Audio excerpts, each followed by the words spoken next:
আসসালামু আলাইকুম। আশা করি দেশ বিদেশের সকল আছেন বালা এবং যারাই যেখান থেকে দেখরা সকলকে জানাই মা জননী মঞ্জিল ইউটিউব চ্যানেলের পক্ষ থেকে শুভেচ্ছা ও অভিনন্দন।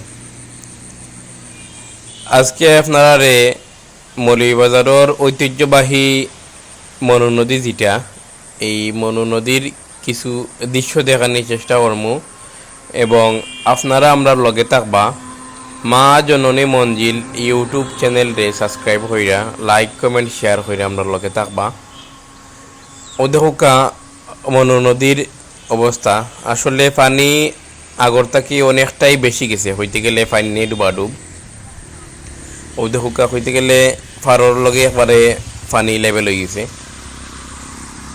আর আমরার চতুর্দিকে অনেক অঞ্চল অনেক মানুষ আসলে বন্যায় কবলিত। আল্লাহ সকলরে হেফাজত কর্তা এবং আল্লাহ সকলরে সাহায্য কর্তা, এর লগে লগে আল্লাহ আমরারও হেফাজত রাখতা। ওই ধোক আজকে মনু নদীর কিছু দৃশ্য দেখানোর চেষ্টা করলাম। ফাইনে অনেকটাই আসলে ফারোর লগে লেভেল হয়ে গেছে।